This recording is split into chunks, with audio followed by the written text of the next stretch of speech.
Sangkap na ilagay ko sa pagluto ng Indomie noodles para may iba naman yung pagluto. Ito muna yung Indomie. Lutuin ko muna bago siya lagyan ng sangkap. At saka itapon ko yung tubig. Tapos muna ko yung isa. Tapos lagyan ko lang ito. Ito yung flavor. Indomie po.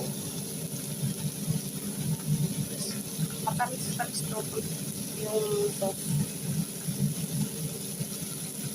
Medyo matamis. Ano?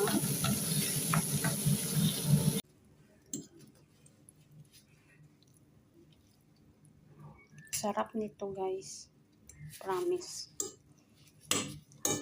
Pag nasawa na kayo sa Indomie na ni-ano nyo lang, ginaboy, itong gawin nyo. Ang sarap talaga. Itong ginagawa ko kasi para maiba naman ang pagluto ng Indomie or noodles.